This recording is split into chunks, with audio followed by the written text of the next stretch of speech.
Postcolonial literature. Postcolonial literature is a trending word these days, and we know how much importance is given to the study of postcolonial literature. That includes fiction, poetry, plays, essays, and everything associated with postcolonial studies. So, how did postcolonial studies come into being? We know that around the globe, nations or nation states were colonized by the Europeans. And this colonization has resulted in a lot of friction uh, within the natives and between the natives and the colonizers. And in the struggle, the colonizers have emerged victorious and they have established their colonies. And when they establish the colonies, it is not just their power, they also changed the way people thought.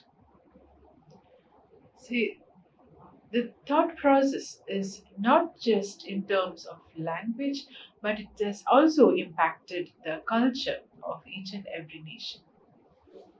The name post colonial literature. So, how did the name post colonial literature take shape?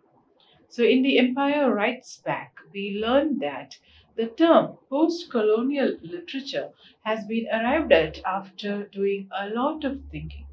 Initially, it was decided that the term should be Commonwealth literature.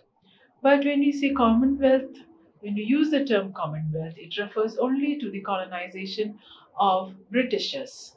But when we take the process of colonization, we know it is not just Britain that colonized nations around the world, but there are also French colonies and Spanish colonies, and there are many other European nations that have colonized countries. So they had to arrive at another term, considering the colonization process has taken shape everywhere in the world, other than in some parts of Europe. So they arrived at the name post-colonial. So the post-colonial means soon after colonization, what happens to a country, what happens to the people, and what happens to their culture, to their tradition, to their language, and how these are impacted, and how these people who have undergone the process of colonization bring out their problems through literary works. So, as I mentioned earlier, colonization has happened across the globe, and we know that the initial mode of transportation was through waters. So, over the waters, wherever they could conquer, and wherever they thought it is safe, and wherever they thought that they can apply their power to extract resources and establish their colony, all the nations were colonized. And it was not just one process, it was a gradual process. They first learned how the nations uh, can be reached and how their power can be penetrated throughout the nation, and how they can convince the colonies that they are here to do good. So, as we learned in the essay of Homi K. Baba, there is an ambiguous situation created by the colonizers, and the natives thought it is for their own good. They could learn a new language, and as if it is the divine right of the white people to tame the uncivilized. So they actually got into this ambiguous situation that they are the uncivilized and they should follow the English way of life or the European way of life. Slowly, the nations or the colonizers started accepting that they need to change. And this kind of change gradually led where the natives lost their power and the colonizers established their power. And it also reached a stage, as we know, where the natives had, or the colonized people had to pay tax in their own nation. So this has happened everywhere. So the thought process of people who were colonized stands to be same wherever it was, whether it was India or whether it was Australia, where they were aboriginals, and or if it was Mexico, where the Spanish colonies were established, or it is Africa. So everyone had this kind of alienation in one's own land. And this alienation was created through this ambiguous feeling. Now they had a question of whether we are right or whether we are wrong or whether we should follow a new culture. Now, we have to learn post colonial literature to understand these problems. So, the road less traveled is nothing but, do we know enough about the problems of colonization?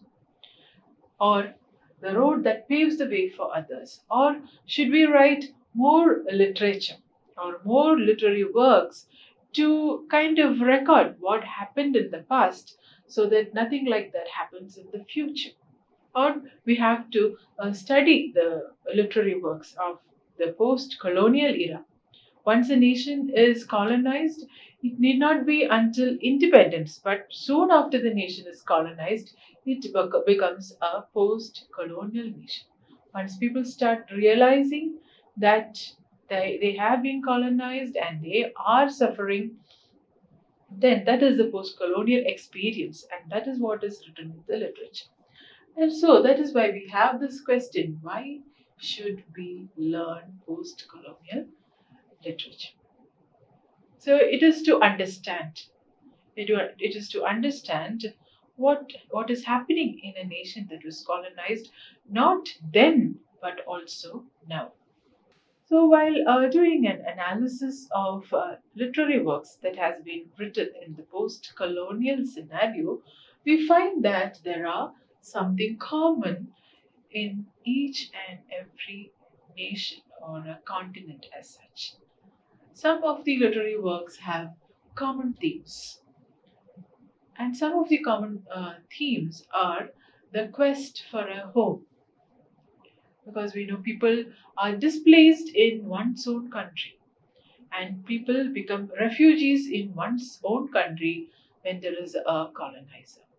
If we can take the example of what is happening currently in Africa, in some of the African nations, there are a lot of refugees everywhere.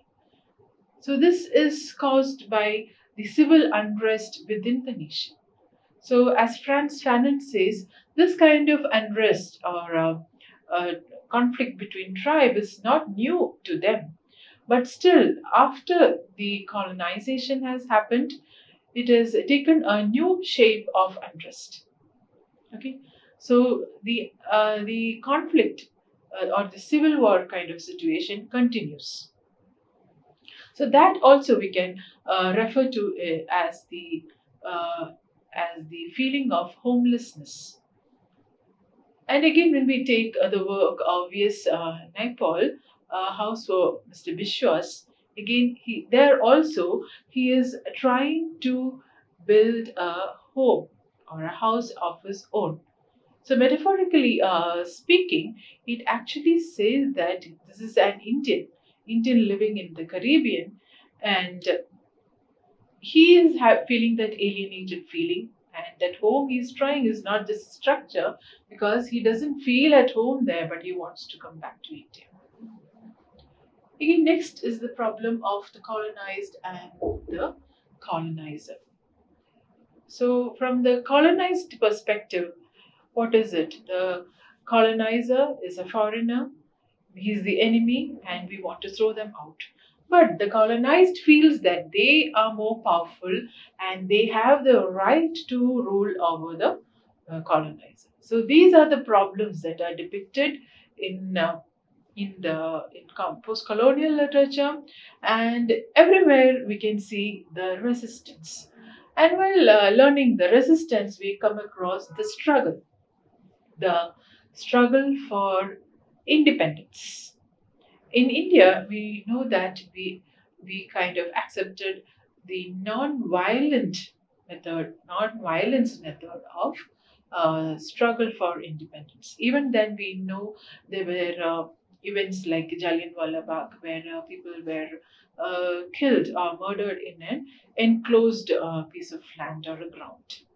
So this struggle is also depicted through a lot of writing like Kantipura. where when the struggle goes on, the natives or the colonized is actually being imprisoned because they are not supposed to open their mouth. They are just supposed to keep quiet. The colonizer will decide what to do.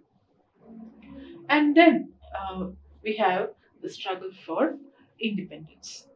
So, just like it happened in India, the struggle for independence has happened around the world. However, when a nation is moving into the stage of independence, again, there is a problem as to who will become the leader. And due to this problem of leadership, some nations are actually divided because there are too many people who want to become the leader. And then there are literatures that depict this struggle, and sometimes one leader is overthrown and another person takes over, and this kind of leadership struggle takes place even at the time of independence and when the nation comes together to stay together as one country. So, what are the problems directly mentioned? After learning the common themes, we can learn suppression. So, how are people suppressed? People are suppressed because they're not allowed to do what they do in their own nation. So, in the case of India, we have this very popular image where Gandhiji is kind of weaving using a thread because cotton is the native clothing which we use. But the colonizer wanted to import kind of different kind of synthetic material that was forced upon us, upon Indians. So we are not allowed to kind of exercise our free will even in the choice of what is the clothing we like to choose. And now, 70 plus years later, we know how much the colonization or the impact of colonization has crept into even the type of food we eat. However, when we take the case of Africa, we know there was slavery. And this slavery was not within the nation. Africans were transported. Yes, we cannot say they were humans, they were treated as humans. They were just transported to Caribbean as well as American countries to work in their fields. And they did not have any human consideration. So they became slaves in their own nation, in African nations, and they were also taken and sold in slave markets in America and also in European countries. And what is alienation? Alienation is the feeling that you do not belong to a place. Sometimes it happens when you live in your own country. Sometimes, due to colonization, you have acquired a lot of education and you start traveling, and now you live in some other country, and there you feel like a foreigner. Okay, you don't feel at home, and out of that also a lot of writings come out, just like the writings of Mina Alexander, where she feels that her home is India though she lives in America, and she feels alienated when she lives in the United States of America. And then what is the impact of colonization on culture? The native culture of a land undergoes transformation. And now we can say, even as I speak in English, I am doing an act of hybridity, whereby I am using the English language to deliver a content. I'm talking about colonization, I'm talking about what happened to India and other nations, but I'm speaking in English because that has become the medium of language which all of us speak as a common language, especially when we learn the subject. So, language is actually a part of culture, and we have undergone this transformation.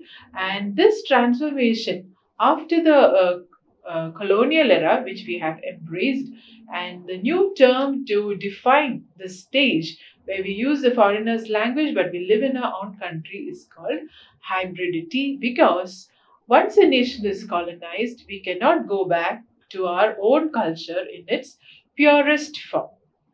Okay, it means we cannot go back in the absolute essence. We cannot go back to a culture in the absolute essence.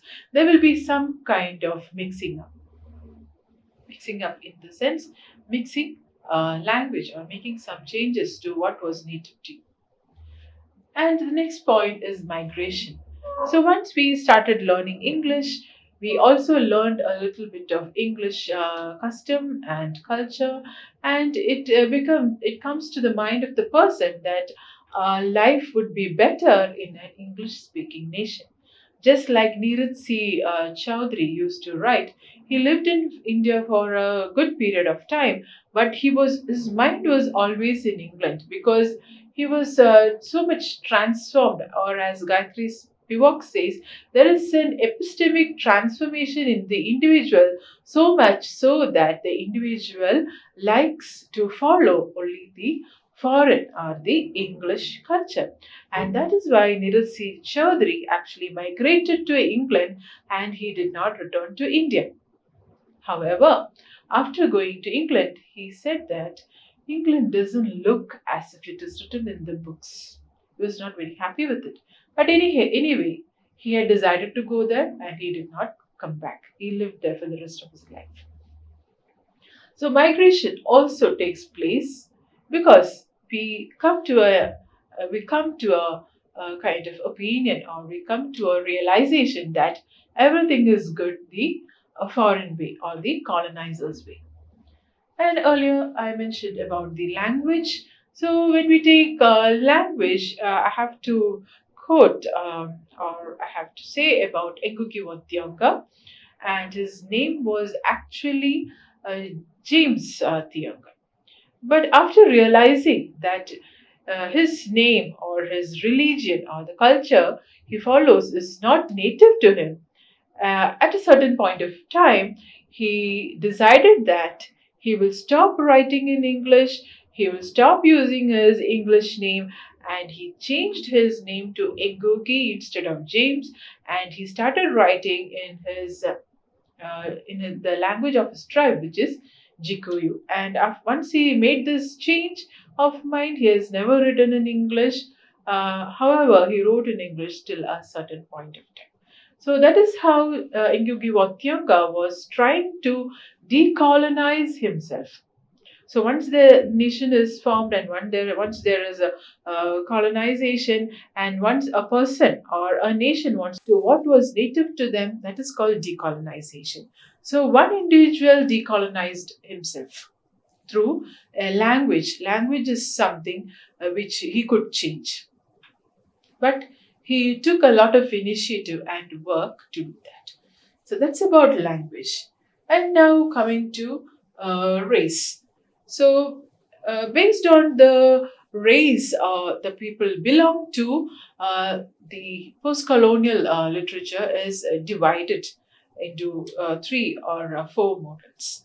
So, one specific word to say about the race based model of learning post colonial literature is negritude.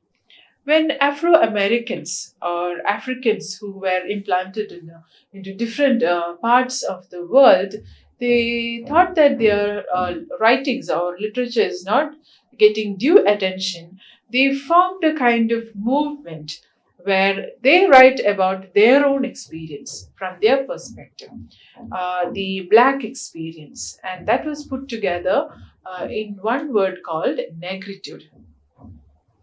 So that is a race-based model of writing, and then comes diaspora writing. So in diaspora writing, there are people who migrate to other nations because they have acquired a new language, they have acquired a new way of thinking, and then they think they can make a better life in some other country, and they move from their native country, and whether it be Australia or whether it be America or whether it be England or any other country, and once they start living there, then they come to a realization that now we are different. Now we don't belong to the native country, and in the country they live, they feel alienated, and Therefore, the people who live other than in their native country are called diaspora, and due to all these feeling of alienation and loss of culture and many other attributes that comes together, they are writing the literature that stems out of all these feeling of alienation is put under the term diaspora. So, postcolonial literature is also learned from the perspective of diasporic writing. So, this is an introduction to how we can learn postcolonial literature and how postcolonial literature came into being and what are the problems that have been addressed in postcolonial literature and how should we read it from the perspective of whether it was due to the slavery or due to the migration or due to the changes in language or due to the problems faced by a race or due to the suppression faced by a community of people, or is it due to they want to present their struggle for freedom and independence. So these ideas basically form the basis for postcolonial literature. Thank you.